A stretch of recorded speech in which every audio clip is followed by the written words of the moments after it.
ঠিক আছে। ইউ মানে তুমি, একবচনে। বহুবচনে কি তোমরা, বহুবচনে একটা নাম খাएंगे, তারপর তুমি খাবে। সব বাবা কেউ মা গেছে বাজার গেছে, ঠিক আছে।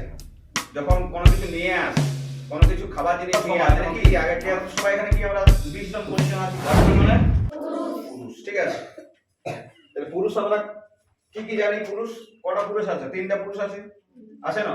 কটা পুরুষ আছে? 3টা পুরুষ আছে। কি কি? First person. কি person? First person. First person মানে কি? উত্তম পুরুষ। ফার্স্ট পারসন মানে উত্তম পুরুষ। কেউ এখন ঢুকবে না, আগে বুঝাবে তারপর ঢুকবে, ঠিক আছে। আগে বুঝবে তারপরে ঢুকা হবে, ঠিক আছে। ফার্স্ট পারসন মানে উত্তম পুরুষ। ফার্স্ট পারসন মানে উত্তম পুরুষ। সেকেন্ড পারসন মানে সেকেন্ড পারসন মানে কি? কে বলতে হবে? মধ্যম পুরুষ। সেকেন্ড পারসন মানে মধ্যম পুরুষ। আর থার্ড পারসন মানে কি? কে বলতে পারবে?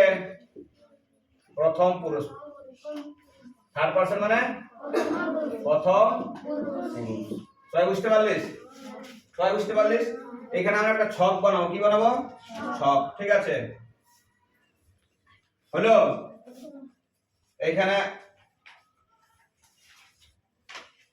আর একটা করবো, ঠিক আছে। হলো? এখানে সিঙ্গুলার মানে কি? এক বচন। সিঙ্গুলার মানে কি রে? এক বচন। আর প্লুরাল মানে কি?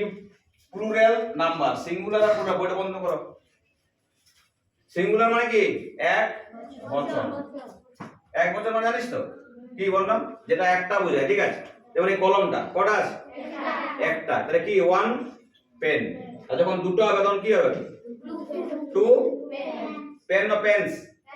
পেন্স। Two pence. একটা হলে ওয়ান পেন, একটা হলে ওয়ান পেন। আর যদি দুটো হয় তাহলে কি? Two pens. আর যদি তিনটে হয় তখন থ্রি পেন্স। থ্রি পেন্স, ঠিক আছে। বুঝা গেল? এক বচন মানে কি? একটা এক বচন। একের বেশি হলে বহু বচন, ঠিক আছে। একের বেশি হলে বহু বচন, ঠিক আছে। বুঝতে পারলেন সবাই? একটা হলে এক বচন, একের বেশি হলে বহু বচন। তাহলে এক বচন ইংরেজি কি বলে? সিঙ্গুলার। সিঙ্গুলার। আর বহু বচন কি বলে ইংরেজিতে? প্লুরাল। কি বলে? প্লুরাল মানে বহু বচন। বুঝতে পারলিস? বহু বচন।